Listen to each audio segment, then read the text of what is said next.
La parte demandante tiene uso de la palabra por un tiempo de 5 minutos. De Gracias. acuerdo a la parte demandante. Muchas gracias. Bien, solicitamos que la sentencia de vistas sea confirmada en todos sus extremos porque el ACU ha determinado la existencia de un despido incausado y que en virtud del principio de primacía de la realidad, lo que ha existido en realidad ha sido un contrato a plazo indeterminado, porque el demandante, pese a haber celebrado contratos modales por incremento de mercado, el ACU ha determinado que en el fondo en realidad existió un contrato indefinido. Y esto porque principalmente, señores magistrados, la entidad financiera León 13 en su escrito de contestación de demanda ha admitido que el demandante se encontraba bajo un contrato a plazo indefinido. En su escrito de contestación de demanda, por ejemplo, señala que si en la práctica el contrato de trabajo suscrito con su persona se hizo indeterminado, fue porque su trabajo en el tiempo fue eficiente. Y agrega además, no negamos la prestación personal de servicios, tampoco la existencia de un vínculo laboral a plazo indeterminado. La misma empresa, la entidad financiera, acepta que a pesar de la celebración de contratos modales por incremento de mercado, estos se convirtieron en un contrato a plazo indefinido. La misma entidad financiera así lo acepta. Y en eso versó la discusión en juicio.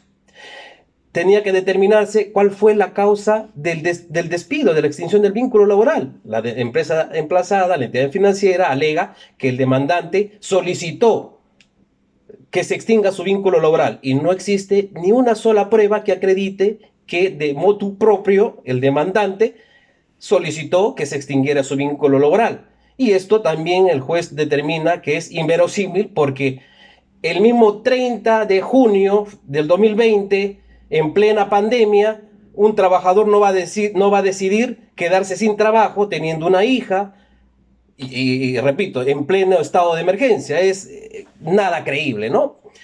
El otro aspecto que pasa a un segundo plano, y quiero insistir que el debate se simplifica al determinar que existió un contrato indefinido que incluso la entidad financiera ya lo ha aceptado, y por lo tanto tendría que cosa que acreditar una causa justa contemplada en la ley para la extinción de su vínculo laboral, una falta grave, un procedimiento de despido, y eso no ha ocurrido.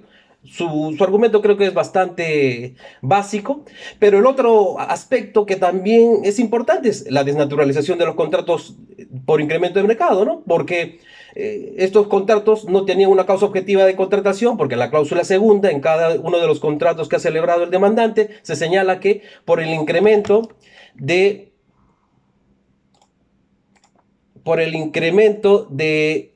la mora crediticia, se contrata al demandante. ¿Cuál era el cargo del demandante? Que en paz descanse, por cierto, porque ha fallecido. Era gestor de cobranza ordinario. ¿Qué hace un gestor de cobranza ordinario? Cobra la mora. En la cláusula segunda de los contratos modales, la causa objetiva de contratación sería el incremento de ese incremento de mora.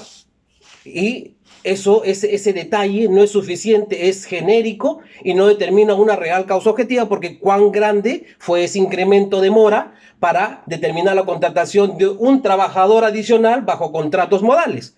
¿Cuál era el límite de la mora crediticia para tomar la decisión de contratar un trabajador bajo contratos modales? Si precisamente la entidad financiera,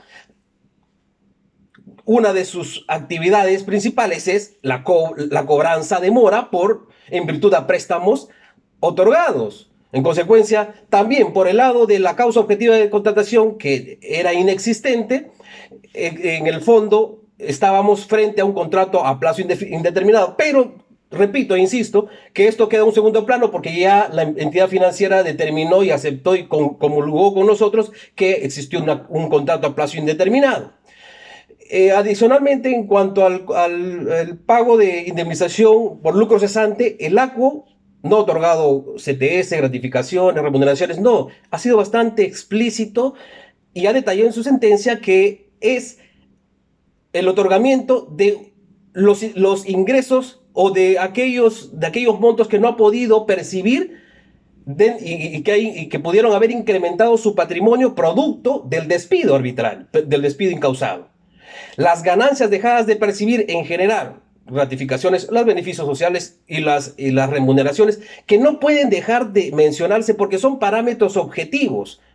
Es decir, el juez tiene que determinar un parámetro en cual basarse para determinar el quantum indemnizatorio. Y eso es lo que he hecho.